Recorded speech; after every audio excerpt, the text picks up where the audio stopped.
ये कहानी शमशान घाट के एक चौकीदार की है। रात के करीबन 2 बज रहे थे। पूरा गांव सो चुका था। धीमी हवा चल रही थी। सिर्फ एक आदमी जाग रहा था, रघु, शमशान घाट का चौकीदार। हर रात की तरह आज भी वो मरे हुए लोगों के लिए रखे गए दियों में तेल भर रहा था। लेकिन आज एक दिया अपने आप बुझ गया। रघु ने माचिस जलाई। जैसे ही आंख की रोशनी चमकी, उसे एक पल के लिए लगा कि सामने कोई खड़ा है। सफेद साड़ी, खुले बाल और नंगे पैर। रघु ने आंख जलाकर देखा, कुछ नहीं था। उसने बड़बड़ाया, शायद मेरी आंखों का धोखा है। वो आगे बढ़ा और शमशान के किनारे वाले पुराने पेड़ के नीचे पहुंचा, जहां कई साल पहले एक औरत ने खुद को आग लगाकर मार लिया था। गांव में ये अफवाह थी कि वो औरत आज भी रात के 2 से 3 बजे तक रोती है। रघु ने डरते हुए उस पेड़ के नीचे का दिया जलाया। जैसे ही आग जली, उसके कानों में किसी ने फुसफुसाया, दिया मत जलाना, वो मुझे जला देगा। रघु के हाथ से दिया गिर गया और जब उसने नीचे देखा, वो दिया खून से लथपथ था।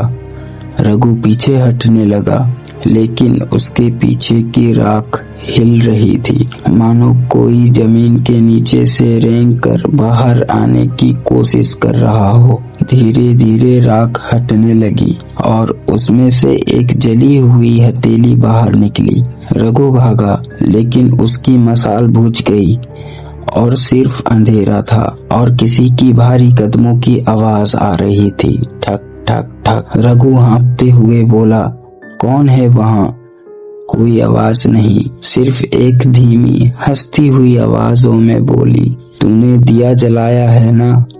अब मुझे वापस जाना होगा। अगले ही पल पेड़ पर लटकती एक औरत की परछाई दिखती है।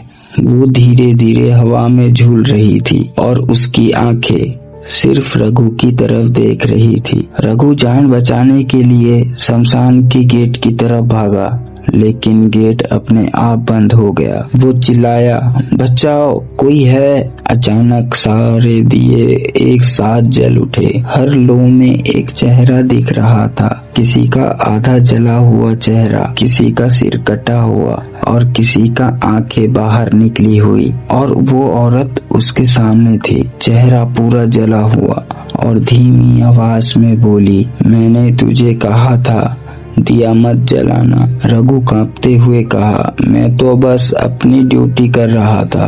औरत मुस्कुराई, अब तेरी ड्यूटी खत्म। फिर उसने अपनी उंगली रघु के माथे पे रखी और एक पल में रघु की आंखें सफेद हो गई। उसका शरीर वहीं गिर गया, पर उसकी आत्मा खड़ी रही। अब वो भी शमशान घाट का चौकीदार बन चुका था। और एक सुबह जब गांव वालों को पता चला, तो देखा रघु की लाश पेड़ के नीचे थी और उसके पास वही दिया जल रहा था। उस दिन से हर रात ठीक 2 बजे वो दिया अपने आप जल जाता है और शमशान में किसी के चलने की आवाज आती है और बस एक आवाज आती है, अब अगला कौन दिया जलाएगा?